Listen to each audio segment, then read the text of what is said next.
Señores, bienvenidos a un nuevo episodio de DocTip. En este episodio vamos a hablar de lo que es estudiar medicina y el problema central, por qué los médicos se están yendo. Esto es una continuación de un segmento que nosotros hacemos aquí desde hace muchos años, que es un talk show donde la gente viene y nos habla de sus profesiones. Y la pregunta hoy, en vez de hacerla detrás de cámara, simplemente se la vamos a hacer aquí. Entonces, para eso hoy tenemos a Chicho y tenemos a Mariela. Hello. Estas son personas habituales aquí en el canal, así que si ustedes no lo han visto, entonces siga viendo más videos por ahí, que los va a encontrar.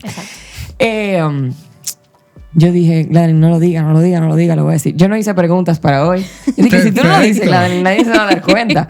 Pero realmente, el problema, o sea, no el problema, sino lo primero que queremos atacar es la gente que quisiera estudiar medicina, que no tiene idea de qué sería estudiar medicina.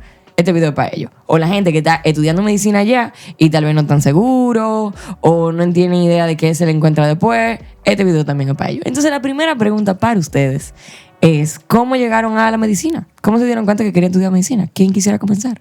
Voy a dejar a Mariela que comience, porque la mujer primero. Bueno, yo en primer bachillerato yo decidí que yo estudiara medicina. Mi familia no me creía porque yo he sido siempre muy de hablar mucho, de discutir mucho. Ellos pensaban que yo era abogada. Sin embargo, yo estaba en una clase de biología y en un laboratorio de biología, y ese día la maestra nos dijo: traigan un pulmón, una tráquea de chivo. ¿Y dónde tú conseguiste eso? Bueno, yo vivía en España en ese momento. Yo fui literalmente a la carnicería y lo pedí. Fue bastante sencillo de conseguir, de verdad. Es en serio. Okay. Lo que es el laboratorio de biología es aperísimo. No, o sea, bueno, te digo, fue la clase que me hizo saber lo que yo quería estudiar. Entonces, nada, yo fui y yo quedé como fascinada con la anatomía animal. ¿Por qué no soy de veterinaria? Porque yo soy muy sensible con los animales. O sea, yo no puedo ver un animal querido, no soporto como el dolor. No soporto el dolor de la gente también, pero es como un poco más llevable el de la gente. O sea, no sé si me explico. El punto es que los animales los veo muy indefensos y me da mucha pena. Entonces, como yo sabía que esa era la rama que yo quería seguir, yo dije, bueno, si no es veterinaria, es medicina. Literalmente lo decidí en primero de bachillerato. Nunca me arrepentí, nunca me he arrepentido y aquí estamos. Ok, ¿y tú, Chicho? Qué bueno. Bueno, realmente yo nunca quise estudiar medicina. Nada que ver. Medicina, esa era la última opción. Tú no ves que cuando en el colegio agarran y te dan que un examen de aptitudes. Uh-huh. Viejo, yo creo que mi décima o como mi quinta, una cosa, la última era medicina. Te lo juro. A mí me salía de que mercadeo, me salía publicidad, me salía muchísimas cosas así rarísimas. Y yo dije, yo iba a estudiar, creo que un tipo de ingeniería ahí, pero no, como que no estaba como muy seguro de lo que yo quería hacer. Entonces, de la nada, yo como que en la forma en la que yo identifiqué que yo quería hacer algo que tenía que ver con personas, y en base a las opciones que yo tenía, no, es que yo no hubo ningún tipo de razón. O sea, a mí me gustaba la ciencia, tenía curiosidad. Uh-huh. Yo quería... Pero ¿cómo tú tomaste la decisión, Chicho? Porque dime. Es que, siéndote sincero, yo no sabía qué estudiar. Yo tenía mis papeles hechos para ir a una universidad específica, y terminé en otra universidad. Yo ni siquiera... Yo estaba de camino a la universidad, que yo iba a inscribirme primero. Y en un semáforo, yo estaba en el semáforo de la Tiradentes con 27. Ajá. Si yo seguía derecho, yo iba para una universidad, y si yo iba a la izquierda, yo iba para otra universidad.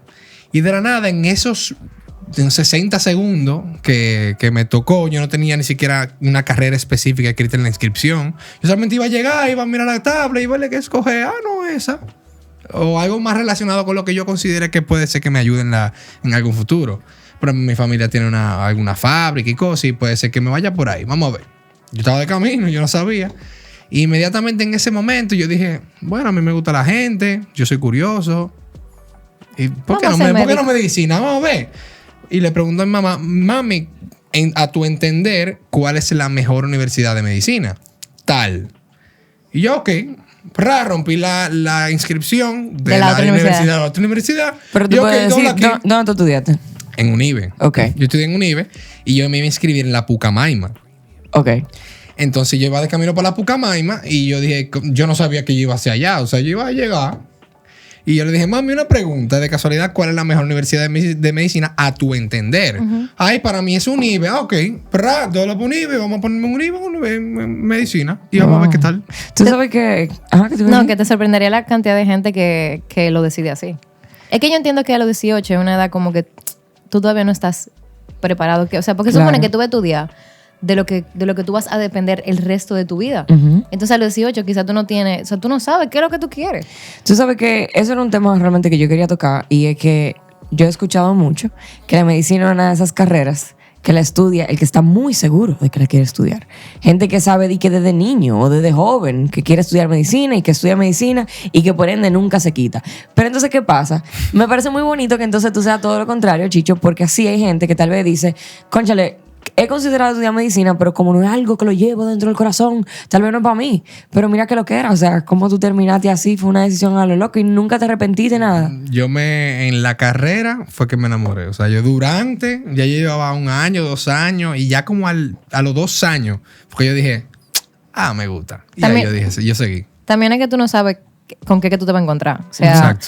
Las series, películas han romantizado mucho la carrera y te enseñan un estilo de vida que es muy bonito en pantalla, pero no necesariamente la realidad que tú vives día a día. O ni siquiera lo que tú vas a estudiar, porque, ¿verdad? Hay que pasar mucha página. Entonces, a veces a ti te gusta la idea de ser médico. Sin embargo, tú no estás preparado dispuesto, ni quieres llevar o sea, todo lo que te lleva a eso, o sea, todos los años de estudio. A veces te gusta, pero no es tu pasión. ¿Y qué tanto sacrificio que hay que hacer entonces cuando la gente estudia medicina? Porque yo nada más escucho que el que estudia medicina no tiene vida. Pero, ¿en qué consiste? O sea, de verdad ustedes se pasan todo el día estudiando. Y en ese caso, la gente que tiene que trabajar, por ejemplo, mientras estudia, porque me imagino que hay casos de gente que no le queda de otra, que tiene que trabajar de alguna forma u otra. Sí, no. Entonces, ¿cómo funciona? Espérate, ok.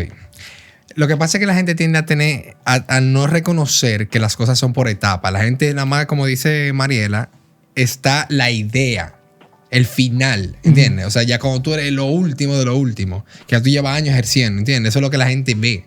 Pero lo que pasa es que todo va por etapas. Entonces tú obviamente estudias en base a cada etapa. Por lo tanto, tú entras a la universidad, tomas ciencias básicas. Básicamente eso es reforzando lo que tú aprendiste en el colegio. Okay. Cosas así.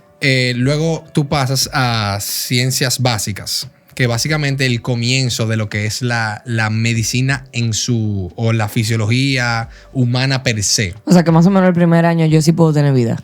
El primer año es que el primer año no tiene nada que ver con, o sea, no nada que ver, pero son materias súper básicas. O sea, incluso ese primer año, aunque sea en mi universidad, yo estoy en INTEC, tú lo coges con personas de otras carreras, o sea, correcto, ingeniero, psicólogo, o sea, okay, tú coges mucha materia mezclada, pero ya en el momento que tú entras, lo que se llama como que tú entras en carrera, que es lo que Chicho dice, ciencias básicas, ahí tú empiezas entonces a ver anatomía, fisiología, o sea, ya más materias de la carrera. O sea, que fácilmente tú puedes durar 1 año estudiando medicina. Un año y pico estudiando medicina y ni siquiera tú has visto medicina. Exactamente. Y después que tú entres, tú dices, mira, esto no es para mí. Porque el primer año tú no ves tanta cosa en la carrera per se. Wow. ¿Y entonces? Pero como yo dije, yo me enamoré de la medicina a los 2 años fue. Yo 1 año y pico, nada. Callé cuando tuve cosas de medicina. Media introducción y cosas, pero nada de casi sólido, de verdad, que tú digas, esto es medicina. Exacto. O sea, que realmente uno tiene que esperar a llegar a ese punto para saber si esa es la carrera que uno va a estudiar o no. O sea, sí. Porque es que lo que te digo, las materias que te dan antes no son específicas nada más de medicina. Hay como él dice, yo cogí clases con psicólogo, hasta en mi carrera, en el 7º trimestre, tú entrabas en carrera, valga la redundancia. Yo cogí, me acuerdo que estando en el 6º trimestre, yo cogía clases con psicólogo. Okay. O sea, que había materias que eran compartidas, entonces tú todavía no estabas entrando en materia. Exacto. Entonces, ustedes los dos se graduaron, ¿no? Sí, los dos estamos graduados. Por si acaso, si Nuria lo pregunta, tenemos los títulos. Tenemos los títulos. Y de todo. Exacto. Por si la mosca. ¿Y qué tiempo ustedes duraron estudiando? Yo duré 6 años por la pandemia. Yo duré 5 años y 4 meses por la pandemia. Wow. Mi carrera duraba 5 años y 4 meses. La tuya duraba... La mía duraba 5. 5. Y ambos nos atrasamos 1 semestre. Exactamente. Por el hecho de que no podíamos ir al hospital al final. Exacto. Y entonces una pregunta. ¿Qué ustedes opinan del hecho de que, porque yo creo que eso es algo que ni siquiera entra en cuestionamiento, o sea, ¿qué ustedes opinan del hecho de que realmente hay que tener un apoyo económico para uno poder realmente dedicarse a una carrera que tarda tanto en remunerar? Mira, yo siento que lo ideal, sería tenerlo, pero no es imposible hacer la carrera sin tenerlo. O sea, yo tuve muchos compañeros y también conocí mucha gente de otras universidades que lamentablemente sus situaciones eran así. O sea, gente, por ejemplo, que tenía familia, que no se puede dar el lujo de simplemente estudiar. Y lo que hacían era que dividían las materias, entonces... Esas son las personas que quizás la carrera le tarda más tiempo de lo normal. Si yo iba a coger, qué sé yo, 5 materias en el trimestre, ellos cogían una, por ejemplo. Entonces tenían un trabajo, tenían un part-time job, o sea, no es lo ideal porque, claro, todo el mundo quiere salir de todo lo más rápido posible, ¿verdad? Sí, claro. Pero no es imposible, o sea, se puede. Gente incluso que tenía hijos que en la mitad de la carrera quedaron embarazadas con su familia, etcétera, y le dieron para allá y son médicos. Yo, por ejemplo, tuve muchos compañeros que también requirieron mucha beca en fundaciones. Exacto. Que se la dan a ellos también. Y en mi caso personal, yo tuve como 4 trabajos durante mi carrera de medicina. Entonces, wow. si nos ponemos a pensar, también depende del esfuerzo que tú al cual tú te sometes. Sí, exacto. Yo diría que no es imposible que se logre. No es imposible. Es que al final estudiar medicina, y algo que tú mencionaste al principio, eso es mentira, que si tú estudias medicina, tú no tienes vida. No. Yo salí mucho en la universidad, yo también tuve trabajos en la universidad, o sea... Todo es cuestión, yo entiendo, de organizarse. Y también de priorizar. O sea, claro, si tú tienes un examen importante el lunes, el fin de semana tú no te vas a salir a janguear. O sea, yo entiendo que es organizarse y priorizar. Pero la medicina no puede ser todo tampoco en tu vida. O sea, si tú nada más estudia medicina, te va para loco. Te desborda. Exactamente. O sea, no, tú haces un burnout. Entonces, hay que saber tener el equilibrio en la vida de que esto es lo que tú estudias, pero eso no debería devolverse toda tu vida. A esta altura del juego, que ustedes están graduados ya, ¿ustedes pudiesen ejercer? No, o sea, no, porque no tenemos, o sea, como quien dice como tal, no tenemos el exequatur. O sea, aquí para tú poder ejercer medicina, o sea, tú recetar, indicar, tú necesitas un exequatur. ¿Cómo tú consigues eso? Luego que tú te gradúas, tú tienes que hacer 1 año de servicio, que te pueden pagar, no te pueden pagar, depende de lo que tú lo hagas. Y luego que tú haces ese año, entonces tú sometes los papeles y te dan tu exequatur médico. Exacto. Eso se llama pasantía de ley. Tú duras un año tú sirviendo al Estado. O sea, que no puede ser como en algo privado. Sí, puede ser en algo privado. Normalmente hay 2 tipos de pasantía de ley. Está la honorífica y la nominal. Entonces, la honorífica normalmente es en centros privados. Por lo honorífico tanto, es que no te pagan. En teoría no te pagan. O sea, eso es en teoría. Y la nominal normalmente tiende a ser en lugares un poquito más rurales, fuera de la ciudad, un poquito lejos. Y ahí sí te paga el Estado y pagan bien. O sea, no diga que pagan así de que chelo. O sea, pagan un buen sueldo para alguien que, por ejemplo, como yo, que aún vivo con mis padres, que soy dependiente, ¿entiendes? Claro. Ahí sí es un buen sueldo que uno puede manejarlo. Pero para una persona que tiene una familia, que tiene, sabrá de cuántos años estudiando en la universidad, tiene hijos, eso no es un sueldo muy sostenible realmente. Sí, eso va a depender de las prioridades que tenga cada quien y de lo que tú te puedes, tú sabes, permitir. También de la rapidez. Muchas veces hacer la honorífica significa que tú puedes entrar a hacer tu pasantía mucho más rápido que hacer la nominal, porque tú tienes que esperar a que te salga el nombramiento de salud pública y demás. Entonces, como que eso depende, pero tú te puedes ir por la vía que tú quieras. Exacto. Y yo entonces una pregunta, ¿en ese año de ley es que está el cuello de botella? ¿En ese año de ley es que la gente se va? ¿Dónde es que la gente se va? No, esto es ya, la pasantía de ley es ya tú eres médico. Sí, ya tú te graduaste, ya tú terminaste los 5 o 6 años de carrera. O sea que la gente realmente no dice que se ha graduado hasta que hizo eso, ¿o cómo es? La gente si se gradúa, eso es para tú poder tener tu exequatur. Ok. O sea, tú tienes si tú quieres ejercer medicina aquí, o sea, ese año de pasantía de ley no es obligatorio. Por ejemplo, si tú te querías vivir fuera, eso tú no lo tienes que hacer. Pero entonces tiene que ser algo similar en ese país donde te querías vivir. Depende de donde tú te quieras ir. Si por ejemplo dices tú que sea Estados Unidos, que es como lo más habitual. Por ejemplo, en Estados Unidos tú no necesitas de que tener un exequatur de aquí para tú poder ejercer medicina allá. Ellos tienen ellos tienen otro proceso diferente. Su propio método, ok. Exactamente. Exacto. Entonces que ese año de pasantía te sirve exclusivamente para tú hacer medicina en este país. En República Dominicana. Como cada profesional que necesita tu exequatur, o sea, se necesita un exequatur, por ejemplo, los psicólogos necesitan exequatur, esta es tu forma en medicina de sacarlo. Entonces aquí que viene la pregunta. ¿Tú te vas a quedar? Ya el día de mañana es mi último día de pasantía de ley. O sea, yo literalmente, hoy fue mi penúltimo día y mañana es mi último día para yo poder comenzar el proceso de mi búsqueda de exequatur. Y yo no creo que me quede, por cuestiones que discutiremos después, ¿no? Ajá, exacto. ¿Y tú te vas también? Yo sí me voy. Igual, uno no sabe lo que puede pasar, pero yo estoy un 99.9% segura de que me quiero ir y que me voy. Entonces la pregunta es ¿por qué? Ok, vamos a desarrollarlo. Sí. Y no dale tú tienen primero. que hablar en general, pueden hablar de su experiencia personal, tal vez de las cosas que le hayan contado, ni Sí, siquiera claro. han tenido que vivirla. Es que yo entiendo que es una decisión que se toma por vivencias que los dos seguramente tenemos, pero también por situaciones personales. O sea, ¿sabes qué tú quieres Sí, decir? creo que hay... ¿Y por qué ustedes se ponen nerviosos? ¿Por qué ustedes no quieren No, lo que responder? pasa es que, mira... Es que uno sabe, o sea... ajá, uno sabe. lo que pasa es que es un tema que depende de donde tú lo veas. Hay gente que te apoya y hay gente que dice como, ¿cómo tú te ves de tu país? Hay gente muy patriota y yo lo entiendo Sí. y lo respeto. Que entiende que independientemente del país esté cayendo a pedazos, tú tienes que quedarte porque hay que aportar a la sociedad. Y no está mal. Es simplemente entender que quizá ese no es el camino que yo quiero. Claro. Y también está el punto de vista de... Estamos hablando de una residencia o de tú quedarte en otro país totalmente para siempre. Sí, exacto. Porque, por ejemplo, en mi caso, yo sigo con mi puerta abierta de yo hacer mi residencia afuera y volver aquí. Ahora, ¿por qué hacer la residencia afuera? ¿Entiendes?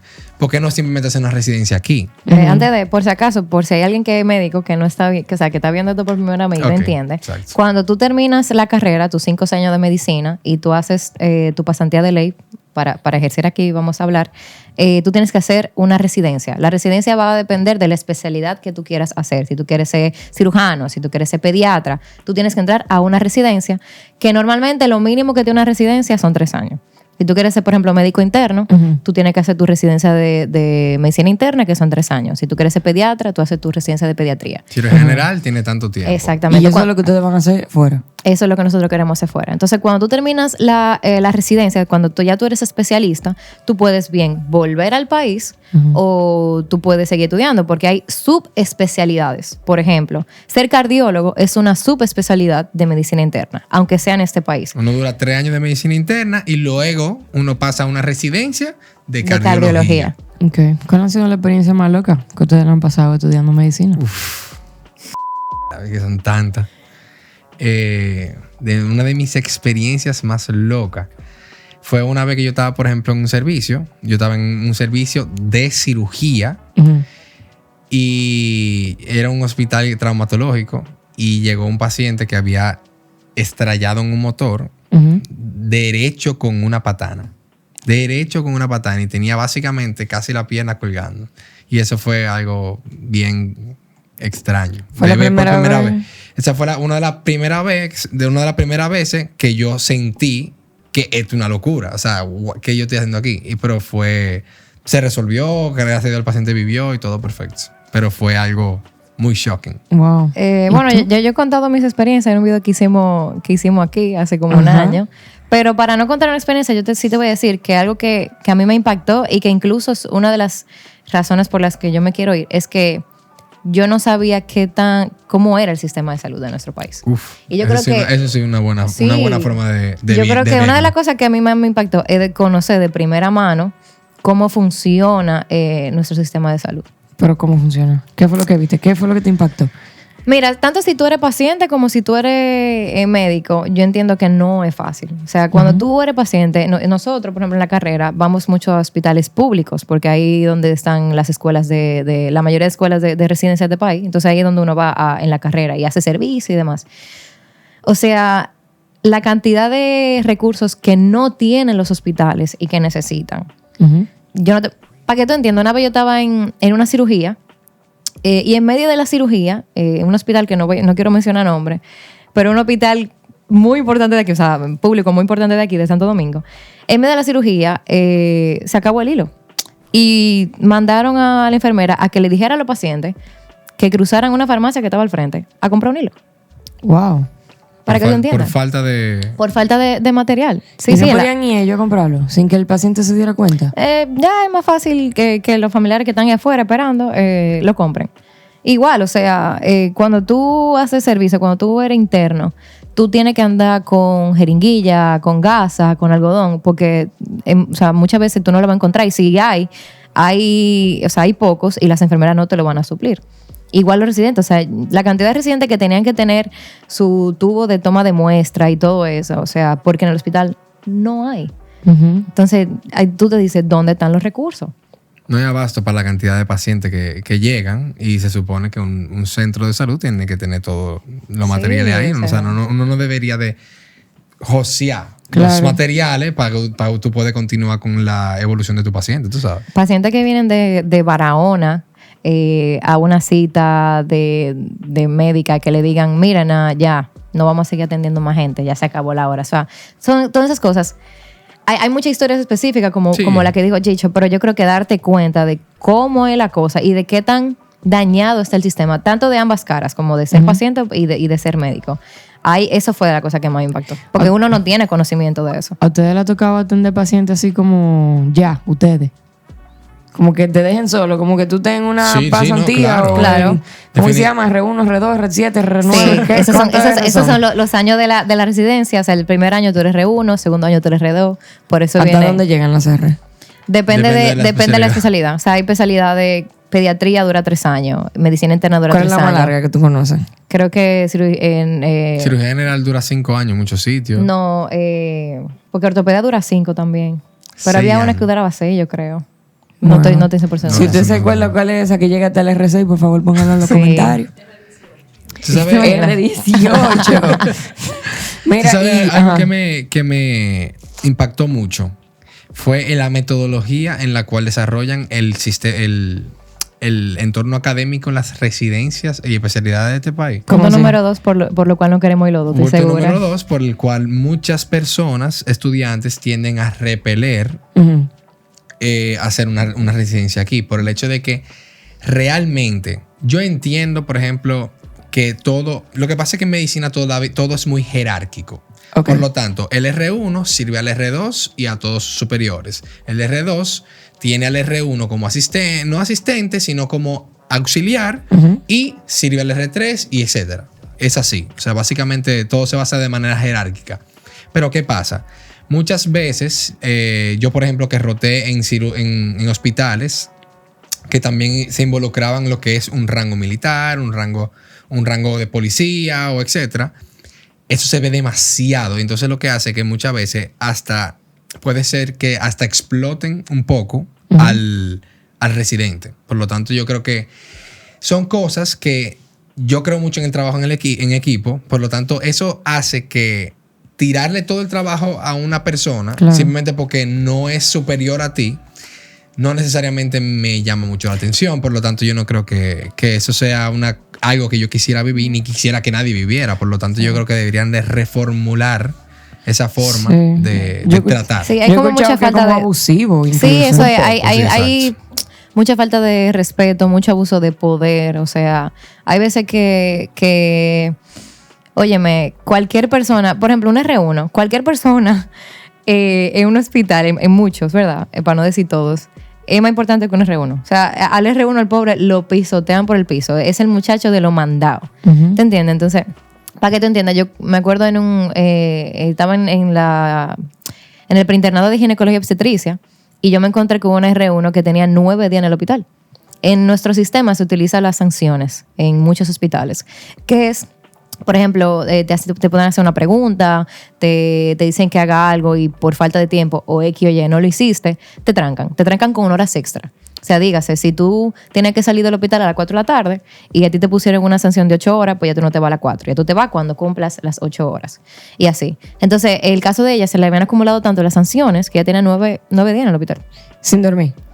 O sea, tú duermes porque muchas veces si tú no, o sea, tu compañero te ayudan, vete a descansar, nosotros hacemos el trabajo, pero como quiera es un abuso de poder. Tú estás 9 días y tú puedes ir a tu casa, bañarte en tu casa, ver a tu familia, qué sé yo, ¿tú entiendes? Como cosa que se supone que se prohibió hace mucho tiempo, ya se prohibió, pero al final del día tú sabes que la cosa que... ¿Quién? ¿Cómo lo prohibieron? ¿Con una ley o algo? Sí, se supone que normalmente hay una ley que no se permite como explotar al personal de salud. No se permite explotar, pero muchas veces se ha visto nosotros mismos durante nuestra carrera en la que no pasa eso. O sea, sí se castiga Sí. y etcétera. Por lo tanto, Y no es por la cantidad de trabajo, porque, ojo, la medicina es una carrera que donde sea tú la vayas a ejercer, la residencia, donde sea tú la vayas a hacer, va a Hay haber que trabajar mucho mucho. trabajo. Pero cambia cuando primero tu lugar de trabajo es óptimo. Dígase, tú tienes todos los materiales que tú necesitas para tú ofrecerle un buen trato a tus pacientes. 2, te tratan con el respeto que tú mereces. Porque al final, la persona que te está atendiendo tiene mínimo 6 años en la cotilla de estudio. O sea, 5 de carrera y 1 de pasantía. Mínimo. Entonces, esa persona merece un respeto de parte de sus superiores, de parte de sus inferiores. O sea, ese tema de la jerarquía, de que yo no puedo, si yo soy R1 y hacen una pregunta y yo me sé la respuesta, se la hacen al R2. El R2, por ejemplo, no sabe la respuesta y me la hacen a mí, yo no puedo saberme la respuesta. Porque eso deja en humillación al R2. al R2, que es tu ¿Y superior. esa vaina? Que tu Entonces, superior. normalmente uno lo que hace es que cuando le preguntan, por ejemplo, yo cuando era interno, le hacían una pregunta a un R1 y después nos la preguntaban a nosotros y que ni siquiera se te ocurra al Sí, interno sí, responderla. Si tu superior no se la sabe, tú no te la sabes. responda. Mejor ni siquiera responde. Pero ¿y qué pasa si yo la digo? Puede si tú ser le que lo dices, castiguen. te sancionan como tú. Bueno, mira, a mí me pusieron eso no se me olvida nunca en la carrera. Yo hasta lloré ese día. Yo estaba de servicio en el internado de cirugía general en un hospital de este país. Los servicios son de 24 horas. O sea, tú entras a las 7 de la mañana, sales a las 7 de la mañana el otro día. Y era un hospital que tenía, tú sabes, como una jerarquía militar o de policía, para no especificar cuál es. Y cuando yo salí de mi servicio, una persona entró a la habitación, una persona de rango entró a la habitación y levantó un colchón. O sea, se supone que en ese hospital siempre la habitación tiene que estar limpia, sí, como organizada. Él entró a la habitación porque la habitación de los internos donde nosotros dormimos, ellos podían entrar como Pedro por su casa. Él entró, todo estaba recogido, la basura de que uno cena y eso, todo estaba recogido. Él levantó un colchón y del colchón parece que había un papel como agarrado entre los hierros y el colchón en sí. Y el papel se cayó al piso. Y él dijo, esta habitación está sucia, los que estaban de servicio tienen 24 horas de sanción. Y yo, entonces? en vez de salir a las 7 de la mañana, como tenía que salir de mi servicio, terminé yéndome a las 6 de la tarde del hospital. Por eso. Entonces, Ok, pero espérate. Cuando tú atraviesas ese tipo de cosas, ¿cómo tú no te retiras? O sea, ¿qué te agarra y qué te deja ahí? esas son las cosas que yo digo, yo me voy de este país. Ya, es como que te agarró hasta un punto, pero no como para tú quedarte seguir montando esa vaina. No, sí, porque esas son cosas que no... O sea, son parte de la carrera aquí. No necesariamente son parte de la carrera en otros países. Y quién sabe, porque ni siquiera lo hemos Sí, vivido, exacto, pero no lo lo- que pasa es que la recurrencia y evidentemente el desarrollo académico, el ambiente laboral que se vive en este país, es muy común que pasen cosas así. Sí. Por lo tanto, no dije que no pasó en un solo sitio. O sea, no es ni un lugar en específico. Y también Son hay muchos hospitales en lugares el que no eso. pasan. O sea, gracias a Dios, esa es una cultura que no es que está erradicada, pero poco a poco Se ha controlado bastante. se ha ido controlando un poco. Sigue pasando, tú lo puedes seguir viendo, pero ya hay hospitales en este país, por ejemplo, que ni siquiera utilizan eso de los rangos. Yo me acuerdo que hasta me sorprendí una vez que estaba en la emergencia y los residentes se identifican con una plaquita donde dice tu nombre, de qué residencia tú eres, y cada plaquita tiene un color que te identifica en qué año tú estás. Los R1 son verdes, los R2 son amarillos, los R3 son azul, etc. En esa residencia, por ejemplo, no tenía ni siquiera plaquita, dando a entender de que aquí toditos somos iguales. Porque el Entonces, trabajo en equipo es lo más importante. sí. Entonces, cuando uno se basa demasiado en una jerarquía, se pierde lo que es el trabajo en equipo. Pero entonces, espérate, una pregunta. ¿Y tú no puedes decir dónde fue que tuviste eso? En la Plaza de la Salud. ¿Y cómo la gente puede hacer para vivir esta experiencia agradable en la Plaza de la Salud? O sea, lo que pasa es que tú dices como médico o como paciente. Como médico. Es que para tú aplicar a una residencia en este país es una competencia. O sea, aquí tú coges un examen que se llama ENUR y luego que tú coges ese examen, tú haces una serie de entrevistas y tú concursas para ese puesto. O sea, cada residencia tiene una cantidad de puestos limitados en cada hospital. Por ejemplo, vamos a suponer, tú quieres hacer pediatría. En la Plaza de la Salud solamente hay 3 plazas de pediatría. Entonces, imagínate que hay 10 personas que quieren hacer pediatría en la Plaza de la Salud. No van a entrar pero 3. solamente van a entrar 3. En Entonces, esa plaza. Por más que tú quieras hacer pediatría en la Plaza de la Salud, quizás tú no quedaste entre esas 3. Eso es otro Tienes problema. que fajarte Wow. y... ¿Y cómo funciona esa rifa? ¿Es literalmente un sitio físico donde la gente va y tiene un numerito en la mano? No. Tú Se tomas coge un examen. Exacto, tú tomas el examen y luego se hace una sumatoria. O sea, se suma el examen, se te da un punto por hacer creo que un punto, ¿verdad? Por hacer tu pasantía. Tú haces una entrevista en el hospital donde tú quieras hacer la residencia. Esa entrevista tiene un valor máximo de 5 puntos, entonces ellos te dan la nota que ellos quieran. Si te graduaste con honores, también te suma puntos. Y al final hacen como una sumatoria de varias categorías. Y nada, literalmente tienen el listado. Entonces, si nada más eran 10 puestos, pues la 10 nota más alta, esa entraron. ¿Y eso está abierto todo el tiempo? El examen se toma una vez al año, se toma en marzo, normalmente la primera semana de marzo, y ya entre marzo y mayo se hacen, por ejemplo, las entrevistas y todo eso, y ya la residencia empieza a finales de junio, julio. O sea, que me Para imagino que coger, ustedes ese, no han para hecho coger eso. ese examen, tú tienes que hacer tu año de pasantía. Exactamente. Si tú no haces tu año de pasantía, tú no tienes derecho a tomar un examen para concursar a una residencia. ¿Y Obviamente. ya ustedes lo hicieron? Si tú eras el qué. El año de pasantía. Yo, como te dije, yo lo termino mañana, pero ¿qué pasa? Para tú poder coger el examen nacional de residencia de este país, El de aquí. tú tienes que obligatoriamente haber comenzado tu pasantía de ley antes del 1 de julio. Si tú lo comenzaste el 2 de julio o en el papel te sale 2, 3, 4, 5, 10 de julio, tú no puedes concursar porque tiene que ser, porque lo que pasa es que la residencia, el primer día de residencia es el 1 de julio. Si tú no entraste después de tu pasantía, se supone que tú después Pero entonces, ¿qué tú pasa? acabas. Que tú tienes que esperar un año más para poder Exacto. aplicar. Yo, por ejemplo, no pude coger el examen de residencia de este O año. incluso también si tú... Porque yo sí. entré en mi número dice agosto en vez de julio. Y si tú, por ejemplo, también igual, imagínate que tú tomaste el examen, tú hiciste todo, pero no entraste porque no te dio la nota. Igual tú tienes que esperar un año para... Volver a tomar el examen. Volver a tomar el examen, o la nota se te guarda por un año, tú puedes volver a aplicar con la misma nota, pero si no fue una nota buena, por ejemplo, te conviene coger el examen nuevamente. Claro. O sea, hay muchos factores. ¿Y cuáles son las cosas más gratificantes de haber estudiado medicina? Uf. Es muy bonito ver. Y eso tú lo ves con la evolución del paciente. Cuando tú te acuerdas de un paciente que llega, por ejemplo, de primera consulta. Doctor, yo tengo esto y esto y esto, esto.